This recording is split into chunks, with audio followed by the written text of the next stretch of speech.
શ્રી ગુરુદેવ નમઃ. અહીંયા બિરાજે તમામ ગુરુજનોને વેદવ્યાસ સ્વરૂપે બધાને અભિનંદન. આપણા પૌરાણિક ઇતિહાસ પ્રમાણે સૌપ્રથમ વેદવ્યાસજીનું પૂજન એમની શાળામાં વસતા એક શૌનક ઋષિએ કર્યું હતું. તેમને વર્ષોની તપસ્યા કરવા છતાં પણ પ્રભુની પ્રાપ્તિ ન થઈ અને જ્યારે વેદવ્યાસજીએ પોતાની દિવ્ય દ્રષ્ટિ પ્રદાન કરી ત્યારે તેમને પ્રભુની પ્રાપ્તિ થઈ અને તેથી જ તેમને ગુરુ બનાવીને તેમનું પૂજન કર્યું.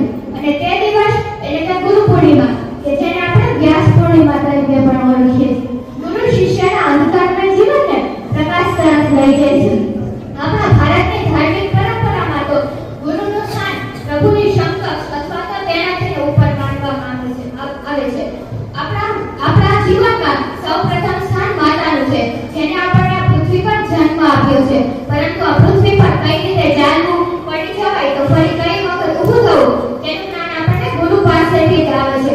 મહાપુરુષોએ પ્રાપ્ત કરેલા જ્ઞાન પાછળ પણ ગુરુનું જ્ઞાન જ જવાબદાર છે. અને મહાપુરુષો તો શું, આપણા સૌના તારણહાર ભગવાન શ્રી કૃષ્ણના ગુરુ શાંતિપની હતા.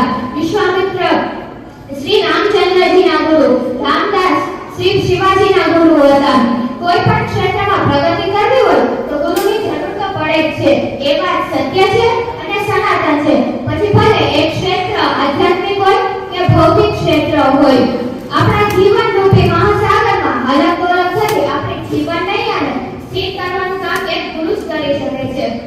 આ રાષ્ટ્રના અને આ વિશ્વના ઘડતરમાં ગુરુએ સૌથી મહત્વનો ફાળો આપ્યો છે. એટલા માટે જ તો કહેવાય છે કે ભારતનો ભાવિ વર્ગખંડમાં ઘરે.